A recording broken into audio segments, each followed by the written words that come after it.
Good afternoon everyone. Today in this video we will discuss about types of estimate.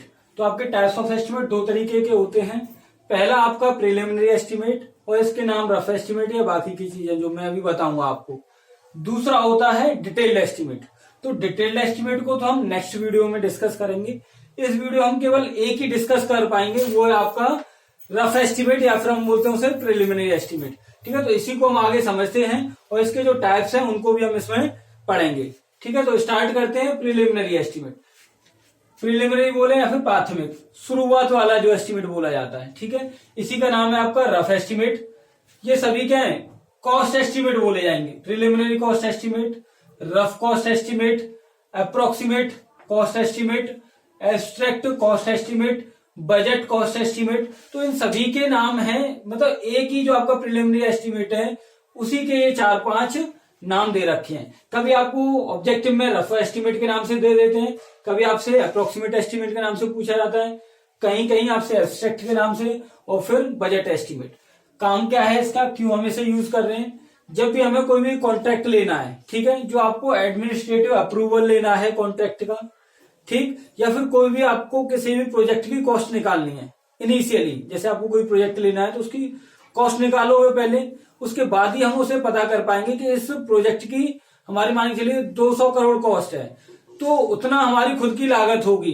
तो हम उसको एक estimate देखेंगे कि अच्छा इतने लागत में, इतने पैसे में, इतने रुपए में हम ये पूरा कंप्लीट कर पाएंगे या नहीं कर पाएंगे. ठीक है, कितना टाइम लग जाएगा इसे कंप्लीट करने में. तो इन सभी के लिए एक एस्टिमेट प्रिपेयर किया जाता है, that is called preliminary estimate. जो कि आपका हमेशा ध्यान रखना, it is prepared at initial stage. शुरुआत में ही हम इसे तैयार कर लेते हैं. ठीक है, नेक्स्ट आपका ये आपका जो प्रिलिमिनरी एस्टिमेट है, ये आपका जो तैयार किया जाएगा, किसके बेस पर हम इसे तैयार करते हैं?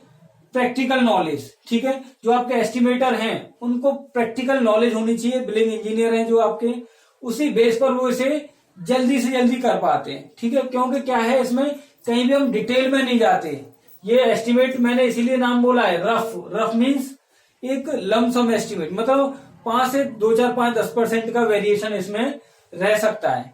ठीक है, तो ये रफ एस्टिमेट बोला जाएगा, इसीलिए अप्रोक्सीमेट भी बोलते हैं, लगभग एस्टिमेट, वही रेंज में. डिटेल करेंगे वो एग्जैक्ट निकल के आता है, लेकिन वो बहुत ज्यादा टाइम कंज्यूमिंग होता है. तो ये क्या होता है, रफ एस्टिमेट, जिसे हम अप्रोक्सीमेट भी बोल रहे हैं, ये आपका लेस टाइम कंज्यूमिंग है. क्या है ये? लेस टाइम कंज्यूम, मतलब टाइम ये कम लगाएगा. क्यों?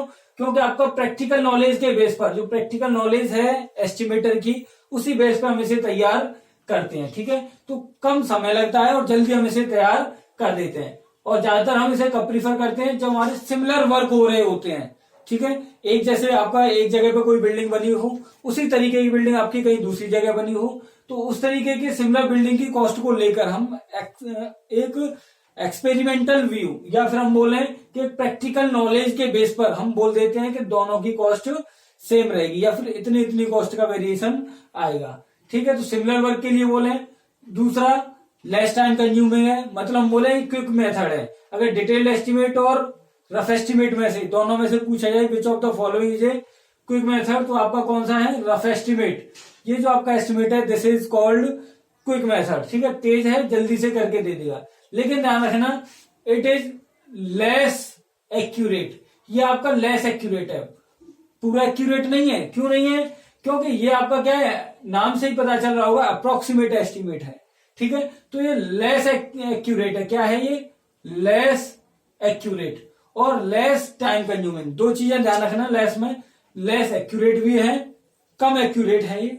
ठीक है, क्योंकि आपको रिजल्ट बिल्कुल उसके आसपास देगा, लेकिन एग्जैक्ट रिजल्ट नहीं देगा.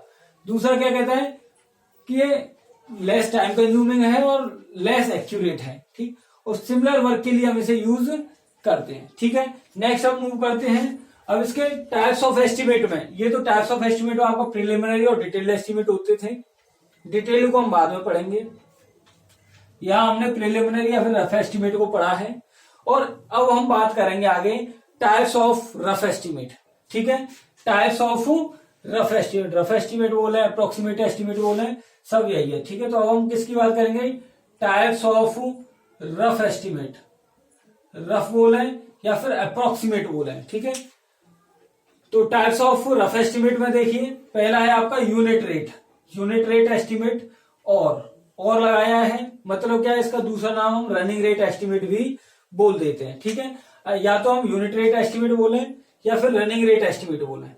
किसके बेस पर है ये? यूनिट से आप समझ रहे होंगे, यूनिट मतलब एक सिंगल यूनिट की बात कर रहे हैं। कोई हॉस्टल बना रहे हैं तो उसमें एक रूम, कोई रोड बना रहे हैं तो पर मीटर लेंथ, रेलवे लाइन बिछा रहे हैं तो पर किलोमीटर, जो भी आपका दिया जाए। ठीक है, तो आपको ध्यान क्या रहेगा, पर यूनिट रेट की हम बात करेंगे यहाँ पर। तो इट इज बेस्ड ऑन किसके बेस पर होगा, या तो लेंथ के बेस पर मीटर, पर किलोमीटर लेंथ के बेस पर, या फिर आपका नंबर्स के बेस पे। आपके मान लीजिए नंबर ऑफ, जैसे फॉर एग्जांपल हॉस्टल है, हॉस्टल में ये हॉस्टल आपका हॉस्टल है, हॉस्पिटल्स हैं, हॉस्पिटल आपके किसके बेस पर बनाए जाते हैं? नंबर ऑफ बेड्स के बेस पर। हॉस्टल आपके नंबर ऑफ जो आपके स्टूडेंट्स रह सकते हैं उनके बेस पर। रेल लाइन पर किलोमीटर लेंथ के लिए। ठीक है, ऐसे आपका हाईवे हो पर किलोमीटर, पर मीटर, इस तरीके से। Cinema hall number of seats के अकॉर्डिंग। तो ये आप ध्यान रखिएगा। अब मान के चलिए आपको ये लेंथ, ये मैंने यहाँ पे आपको दिखाया है, ये लेंथ है, लेंथ के बेस पर, लेंथ के बेस पे मतलब कोई लेंथ हुई, पर मीटर लेंथ दिया जाएगा रेट। ठीक, पर मीटर लेंथ, 1 मीटर की कोई कॉस्ट दे दी जाएगी, और टोटल लेंथ का आप क्या करेंगे, length multiply by per unit rate.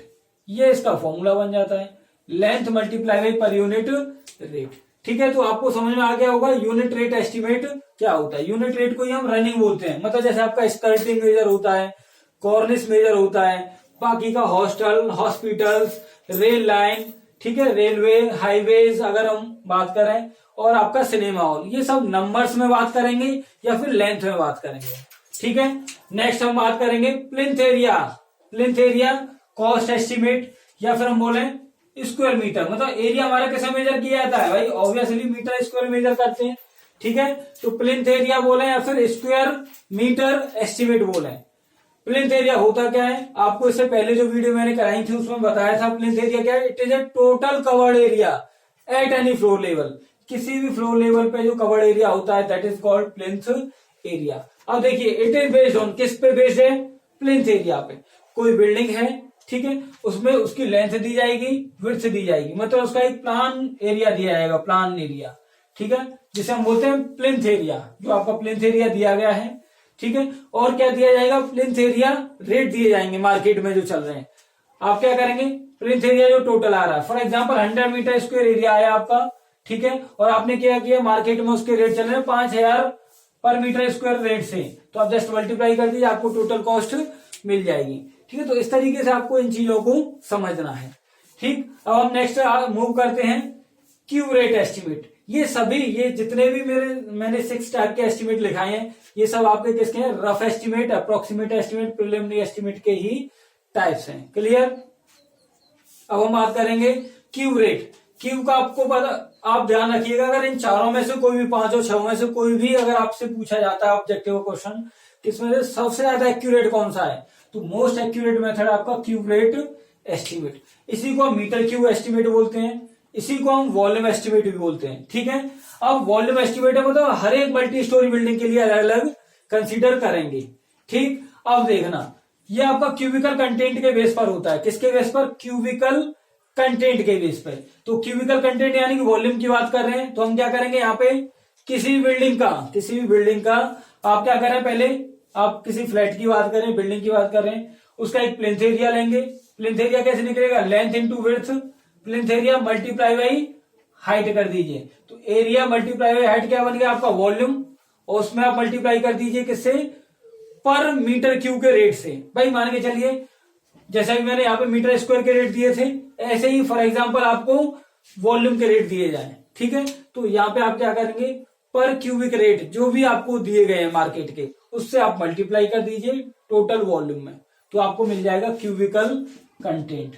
ठीक है, क्यूबिकल कंटेंट, या फिर हम बोले क्यूब रेट एस्टिमेट। ठीक है, जो कि आपका मल्टी स्टोरी बिल्डिंग के लिए किया जाता है। आप इससे आप समझ सकते हैं, ये वॉल्यूम के लिए है, this is for area, length into width, ये एरिया क्वेश्चन में दिया भी जाता है प्लिंथ एरिया के लिए वो, लेकिन करते क्या है, यहाँ पे कोर्टयार्ड एरिया और दे देते हैं, तो total area minus courtyard area घटा देते हैं। ठीक है, आंगन वाला एरिया, तो आपका प्लिंथ एरिया निकल आता है, और जो रेट दिए जाए उससे मल्टीप्लाई कर देते हैं। सेम आपका यहां से होगा, यहाँ आपका एरिया था, यहाँ आपका वॉल्यूम हो जाएगा, उससे पहले आपकी लेंथ थी। तीनों चीजें सिंपल हैं। नेक्स्ट मूव करते हैं हम टिपिकल बे एस्टिमेट। टिपिकल बे से समझिएगा, बे का मतलब यहाँ पे हम फ्रेम से बात कर रहे हैं, ठीक है। Mostly use of framed structure, जो आपके फ्रेम्ड स्ट्रक्चर होते हैं वहां पर हम इसे यूज करते हैं।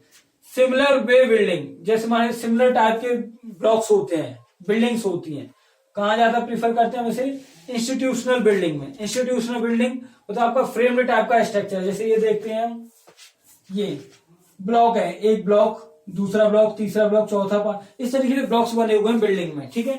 तो उन ब्लॉक्स को क्या करते हैं, एक ब्लॉक सेम आपका दूसरे ब्लॉक के बराबर होगा, मैंने इक्वल रख दिया ऐसे, ये इसके बराबर है, सारे इक्वल हैं, लेकिन मैंने इक्वल का साइन इसलिए दिखाया कि आपको समझ में आ जाए कि हाँ हमने ब्लॉक्स को एक माना है, सभी का वॉल्यूम या जो एरिया है या जो कॉस्ट लगेगी वो सेम रहेगी, जो एक की आएगी उतना ही हम क्या करेंगे, जितने इसमें ब्लॉक्स होंगे उतने का मल्टीप्लाई कर देंगे, ठीक है। तो आते हैं लार्ज नंबर ऑफ ब्लॉक्स, ये कहाँ हम प्रीफर करते हैं, जब लार्ज नंबर ऑफ ब्लॉक्स बन रहे हो, ठीक है। ब्लॉक्स की बात करें यानी कि इंस्टीट्यूशनल बिल्डिंग की, फ्रेम्ड टाइप की जो बिल्डिंग बनी होती है, तो हम क्या करेंगे, कॉस्ट पर वे दिया जाएगा, मल्टीप्लाई आप कर दीजिए नंबर ऑफ वेज से, कितने उसमें वेज या कितने उसमें फ्रेम टाइप के स्ट्रक्चर्स दे रखे हैं, ठीक है। जो फ्रेम दिया है या ब्लॉक्स दिए हैं उतने का मल्टीप्लाई कर दीजिए, तो cost per way multiply by number of वे, ठीक है।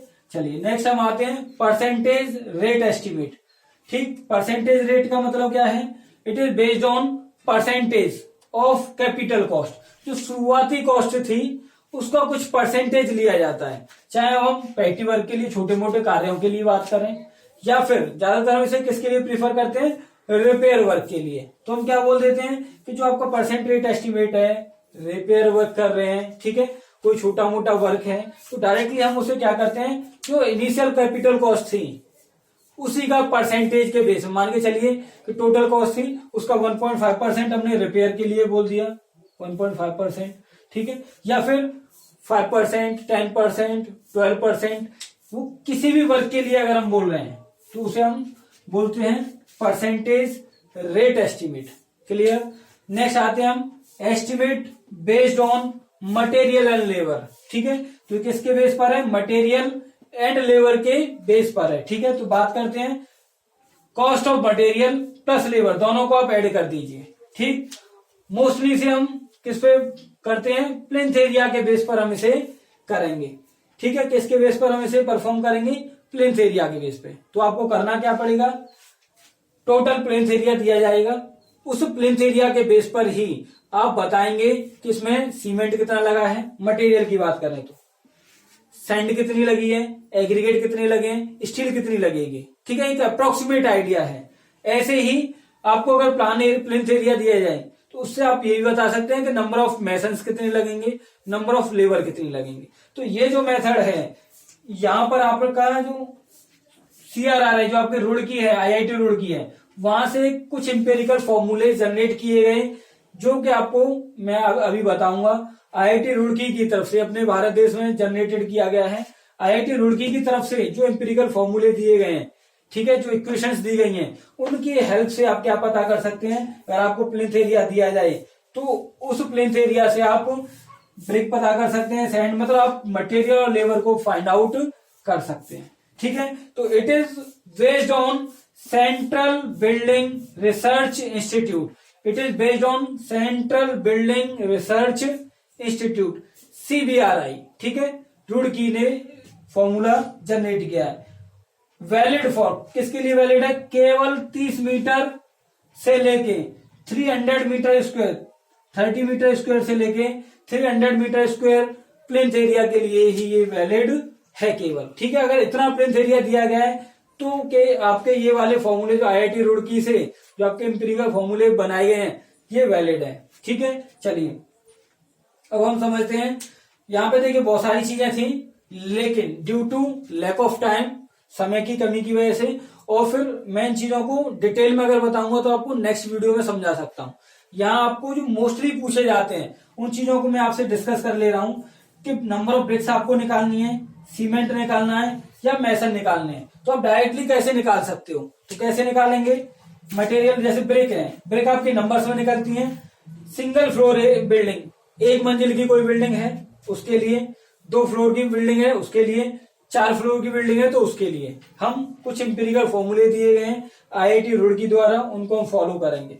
ठीक, तो नंबर ऑफ ब्रिक्स आपको निकालनी है। तो 2.26 ये इक्वेशन दी है, 2.26 ए फॉर प्लिंथ एरिया, ए की हम बात करेंगे तो क्या है यहाँ पे प्लिंथ एरिया, प्लस 66.8। अगर यहाँ पे आप प्लिंथ एरिया पुट कर देंगे तो आपको नंबर ऑफ ब्रिक्स मिल जाएंगी एक मंजिल बिल्डिंग के लिए, 1 फ्लोर के लिए, केवल 1 फ्लोर के लिए। 2 फ्लोर दिया जाए तो 2.15 A for plinth area plus 63। अगर 4 स्टोरी बिल्डिंग दी है 4 मंजिल वाली तो 2.56 ए माइनस 0.0096 ए स्क्वायर माइनस 26.2, ये क्या है आपका 26.2। तो ये केवल आपकी ये इक्वेशंस हैं, ये इक्वेशन आपकी क्या बताती है आपको